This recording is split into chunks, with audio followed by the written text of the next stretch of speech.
২৭তম জাতীয় ক্রিকেট লিগের প্রথম রাউন্ডের দ্বিতীয় দিনে অনন্য এক নজির গড়লেন ছক্কা নাইম খ্যাত অভিজ্ঞ ব্যাটসম্যান নাঈম ইসলাম।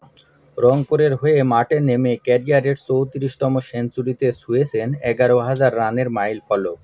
তুষার ইমরানকে পেছনে ফেলে বাংলাদেশি ব্যাটসম্যানদের মধ্যে প্রথম শ্রেণীর ক্রিকেটে সর্বোচ্চ সেঞ্চুরির রেকর্ডটি তিনি ২০২৩ সালেই নিজের করে নিয়েছিলেন।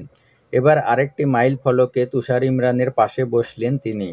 বাংলাদেশের ক্রিকেট ইতিহাসে তুষার ইমরানের পর দ্বিতীয় ব্যাটসম্যান হিসাবে ১১,০০০ রানের মাইলফলক স্পর্শ করেছেন নাঈম। সিলেট একাডেমি মাঠে অনুষ্ঠিত ম্যাচে ঢাকা বিভাগের বিপক্ষে দিন শেষে ১১১ রানে অপরাজিত আছেন নাঈম ইসলাম।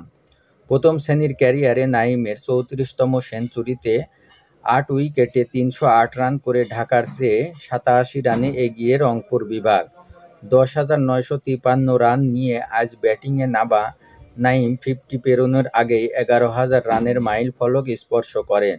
এই মাইলফলক প্রসঙ্গে নাঈম ইসলাম বলেন, ১১,০০০ রান আমি আমার বাবাকে উৎসর্গ করছি। আমার বাবার ইচ্ছেতেই আমি আজ ক্রিকেটার। তার ইচ্ছে ছিল আমি যেন অনেক বড় মাপের ক্রিকেটার হয়ে দেশের প্রতিনিধিত্ব করি। হয়তো আমি অত বড় মাপের ক্রিকেটার হতে পারিনি, তবে এই যাত্রায় বাবা ও পরিবারের সমর্থন পাওয়ায় আমি তাদের প্রতি কৃতজ্ঞ।